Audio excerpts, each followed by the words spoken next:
Hello everyone. All right, so I am going to do another editing video, and in this video I'm going to take this picture all the way back down to the way it started in raw form, and then I'm going to edit it again, slightly different than the first time. So when I first edited this set, I didn't have the presets I'm going to use now. So I was working with the Visco presets.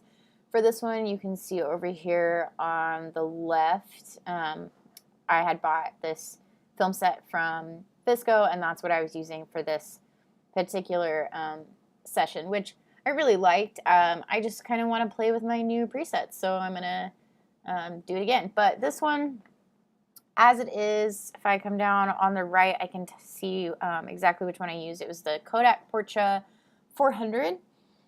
And I think it turned out really well. I just like how it turned out, but I'm going to do it again with a different one. So I'm going to right click on the image, and then I'm going to hit create virtual copy. And with my virtual copy, I'm going to go into the develop mode. So I'm pressing D. Oh, we're already there. Just kidding. Anyway, so if I was in grid mode, which is G, which is this, I could go to develop mode, D. Anyway, so down here on the right, I'm just going to hit reset, and that's going to take me back to what my original image looked like. Look. Ah, that's crazy. This is why we shoot raw, guys. And this is also why we do not give clients raw images, because nobody wants that picture as their final image. All right, so enough of that. Let's go. This picture is really dark, so when I apply a preset, you can see over here on the upper left-hand side, it doesn't look great. So I'm just going to brighten it up. I'm going to grab the center of my histogram, and you can see that it highlights the exposure. I'm going to click and hold down, and then I'm just going to drag it on over to the right and brighten that up. Cool, and we can fix that later. So now I'm going to go through and find which preset I want to work with. So let's see what these look like. So I'm using Klein from Tribe Archipelago, which I'm loving. This could be okay. So that's the first one. Oh no. That's okay. It's a little yellow. I can fix that. I like that one.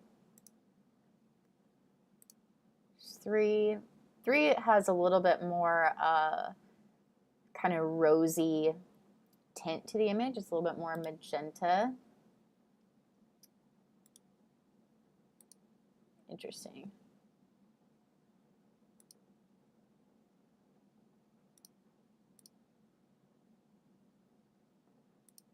Four original. I like that one. Version 2. I'm going to go with Klein 3 V2. I like this one. So I actually do like the exposure level that it brought it to. Maybe drag it down just a tiny bit, but I like that a lot. So what I'm really going to focus on with this image is using the adjustment brush. So I'm going to just go and zoom in a bit right here. And this is where we're going to work. So I'm actually going to come down and take some of this grain out. Let's adjust the roughness. Let's smooth this image out a bit. I don't love that. Sometimes I want grain, and sometimes I'm not feeling it. I'm not really feeling it right now. So we brought that down quite a bit. So let's go back up here to right under the histogram. There are 6 icons for tools up here. We're going to use the very last one, which is the adjustment brush, which is my favorite tool to use in Lightroom. I think I learned about this brush from Ben Sasso too, so thank you, Ben. So I have a whole bunch made and saved in here. Some of them came when I bought Ben's editing class. He had a whole bunch that I got because of that, which was really awesome. But you can make your own. It's easy, and I believe Lightroom already has some built into it. So I'm going to start by smoothing the skin.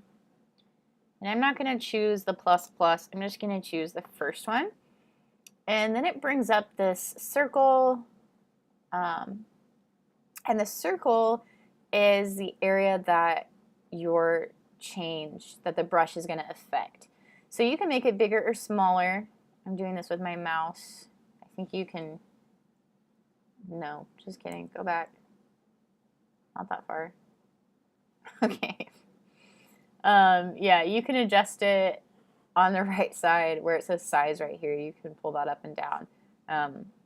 I just have like a Mac tracking mouse, magic mouse, so that's how I'm doing it. But I don't know how, other than the slider, you could do it with a different mouse. Anyway, so I'm going to get the size that I think looks good for what I want to do. And then I'm going to click and hold down, and I'm just going to brush over the area that I want to smooth out. I'm going to go for her whole face. I'm not going to smooth out on her eyes or on her mouth. I'm going to go down like to the neck, smooth that out a little bit. And then you can kind of play around with your sliders and see kind of what changes. So you can bring the sharpness down or up, depending on what we want to do. You can bring the clarity up or down. And you can kind of see how, see the clarity is at 100 right there, and it's at negative 100 right there. So I don't want this to look super, super polished or like airbrushed, but I do want it to be a little bit smoother than it was. And if you want to look at what changes you've made in the editing box for the adjustment brush, at the bottom left, you can see this little switch that you can click on and off, and you can turn off what you did and turn on what you did. So I really didn't make a whole like noticeable change right there. Maybe bring my contrast down a tiny bit. I'm going to bring my clarity down some more. Let's bring my density up a bit. Okay, so this is enough. It's enough of a change. I'm cool with that. So I'm going to keep working in this brush. So I'm going to hit New towards the top right, and if you don't hit New, you're going to keep affecting your last brush stroke. So remember to hit New. Now I'm going to burn or darken. And I'm going to just do her eyebrows, so I'm going to make this really small. I could zoom in a lot closer and be super accurate, but it's really not necessary right now, so I'm not going to do that. And that's pretty much all I need to do there. I could bring it down a little bit more. Well, let's look at what we've changed. Cool. I like it. Okay. So I just hit the adjustment brush again, and all that stuff went away. And now you can't see where you made changes. But if you click it again, you can see those dots where you made the changes. And if you decided that you wanted to go back and maybe adjust that first one we did, you just come to the picture and click on it. And now you can adjust that part. And if you hover over it, it shows you the area that you brushed. So you can kind of see that. See? All right. So we're done there. Let's zoom back out. Awesome. So if we turn it back on, and then we click it on and off, we can kind of see, cool, I like these adjustments. All right. So she had safety pinned her shirt closed right here. So I just want to remove that. So I'm going to go into the spot removal, and I'm just going to select, and then that will automatically choose an image, an area of the image to clone. So it is taking from the circle on the right and putting that information over the circle on the left. And if it landed maybe somewhere that I didn't want it to, like up here, sometimes it does that mess. This is being weird. Yeah, see, like that.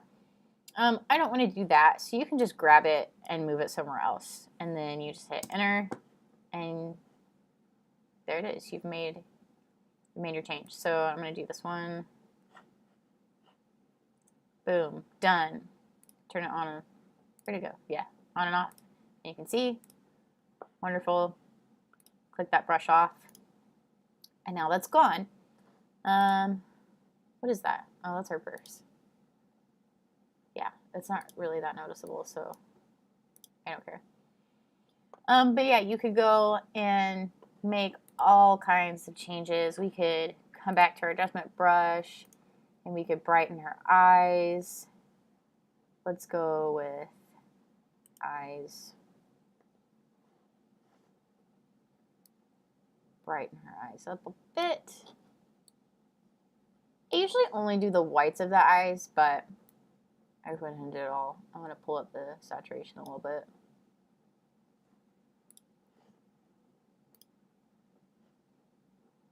Perfect. Okay. Let me bring the highlights down just a touch and the whites down just a touch. I'm going to pull the yellow down just a tiny bit as well. So now we have this picture, and I think if I hit the Y, it's going to show the original edited image. Yeah, that's fine. That's fine. So we're not looking at the raw to the finished edit. We're looking at my last edit to the current edit, and they're very different. And I'm okay with this because my style is kind of changing, and I am going a little bit darker with a little more texture and depth. So I'm really loving the one on the right, actually, a lot more than the one on the left. It looks a little less polished, but I like that. I think I went a little overboard the first time, smoothing everything out. But both images are really nice. It's kind of a personal preference, what you want to go with. And you can get in and do like way more edits than what I did. Let me take some of the orange out. I'm going to bump up that luminance of the orange a little bit. This is affecting her skin mostly.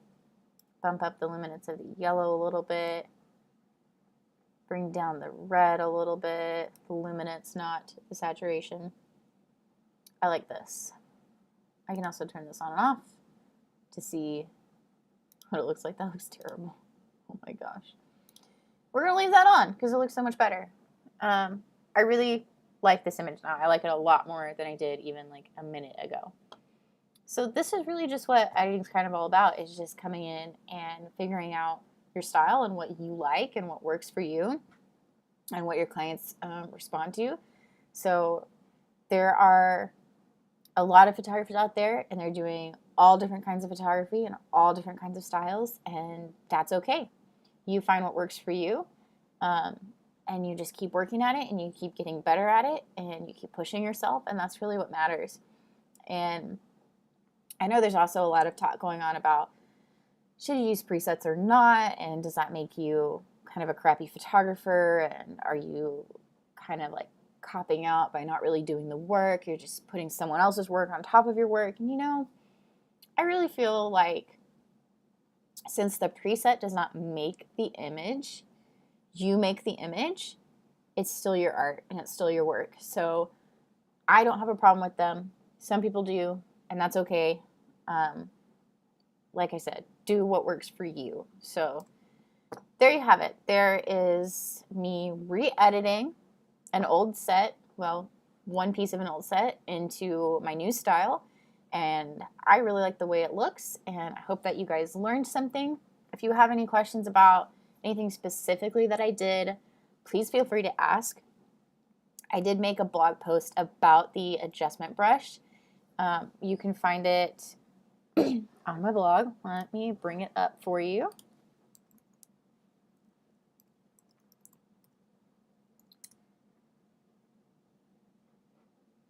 Here we go. Oh, what happened?